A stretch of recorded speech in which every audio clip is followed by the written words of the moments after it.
மங்காத்தா படம் பண்ணுறோம், நீ அதில் இருக்க அப்படின்னு சொல்லி அன்றைக்கி நைட்டு பயங்கரமாக பார்ட்டியெல்லாம் பண்ணிட்டோம். அப்புறம் என்னாச்சுன்னு தெரில, for some reason I couldn't be part of that film. அப்போ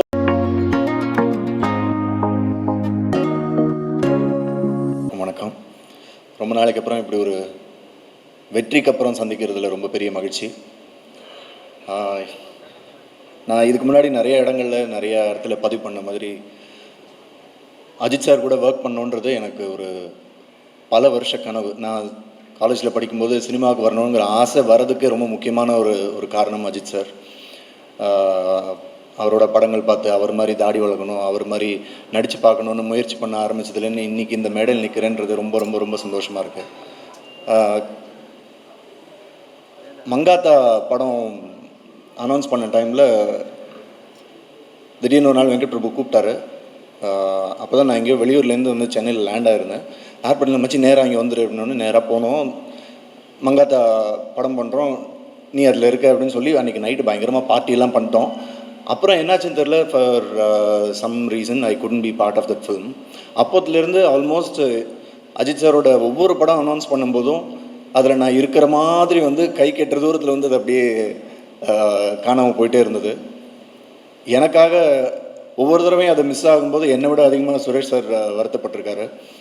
அவரை விட அதிகமாக அஜித் சார் ஃபேன்ஸ் நிறைய பேர் நான் அந்த படத்தில் இருக்கணும்னு எனக்காக பேசியிருக்காங்க, வாழ்த்திருக்காங்க. இன்றைக்கி அந்த கனவு நடந்திருக்கு. நான் ஃபஸ்ட் டைம் அஜித் சாரை இந்த படத்தோட செட்டில் மீட் பண்ணும்போது நான் அவர்கிட்ட ஒரு விஷயம் சொல்லணும்னு நினச்சி போகும்போது அவர் என்கிட்ட ஃபஸ்ட்டு சொன்னது, எத்தனை வருஷமாக தள்ளி போயிட்டுருக்குல, ஃபைனலி வி ஆர் ஒர்க்கிங் டுகெதர்னு சொல்லி ஒரு ஹக் பண்ணார். அந்த ஒரு ஹக்கு போதும். அதுக்கப்புறம் ஒவ்வொரு நாளும் செட்டில் மீட் பண்ணும்போது first good morning and Haq. இதை விட எனக்கு செரிஷ் பண்ணுறதுக்கு வேறு எதுவுமே தேவைப்படலை, வேறு எதுவுமே பெருசு இல்லை. Adhik, thank you for this making my dream come true. Adhik எனக்கு கால் பண்ண உடனே என்னவாக இருந்தாலும் சரி இந்த படத்தில் இருக்கும் அப்படின்னு முடிவு பண்ணிட்டு தான் அதுக்கப்புறம் ஆதிக்கிட்ட பேசினேன். அவரை பற்றி சொல்லணுன்னா, எனக்கு கடைசி வரைக்கும் ஆதிக்கோட ஃபில்ம் மேக்கிங்கை புரிஞ்சிக்கவே முடியல. டவுட்லேயே தான் இருந்தேன் நான். என்னையா எடுக்கிறீங்க, எனக்கு he is not a conventional film maker.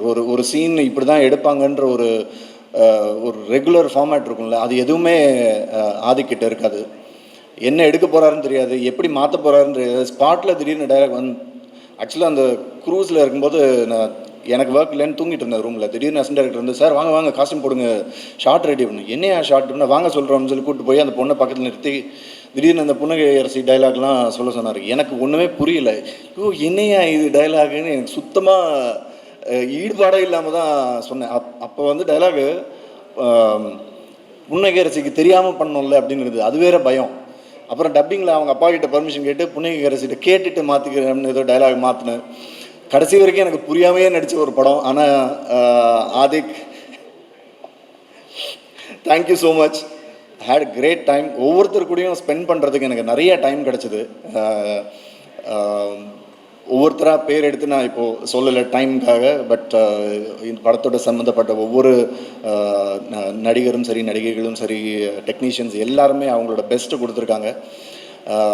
So இந்த படத்தை இவ்வளோ பெரிய ஹிட் ஆக்குன ரசிகர்களுக்கு பெரிய நன்றி. ஏன்னா ஒவ்வொரு ஷாட்டும் நான் போகும்போது நான் தான் அஜித் சாரோட பெரிய ஃபேன் அப்படின்ற ஒரு இருமாப்பில் போனால் ஆதிக்கு வந்து அதெல்லாம் தவிடுபொடியாக்கி ஒவ்வொரு ஷாட் வைக்கும்போதும் இன்றைக்கி தியேட்டரில் என்ன ரெஸ்பான்ஸ் இருக்கோ, ஷாட் முடிஞ்சோடனே ஆதிக்கும் ஒரு அசோசியேட் ஹரிஷும் விசில் அடித்து கைத்தட்டி தியேட்டரில் என்ன ரெஸ்பான்ஸ் இருக்குமோ அதை அங்கேயே காமிச்சிருவாங்க.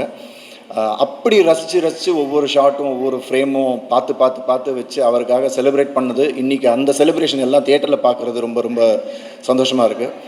ஆதிக், அடுத்த படம் நம்ம பண்ணோன்னா உங்கள் கதையை புரிஞ்சுக்கிட்டு நடிக்கணும்னு ஆசைப்பட்றேன். Thank you so much for the wonderful opportunity. Mythri movie makers, welcome to Tamil cinema. And இன்னும் நிறைய பெரிய வெற்றிகளை நீங்கள் தமிழ் சினிமாவுக்கும் கொடுக்கணும்னு கேட்டுக்கிறேன். Thank you so much. Thank you everyone. நன்றி.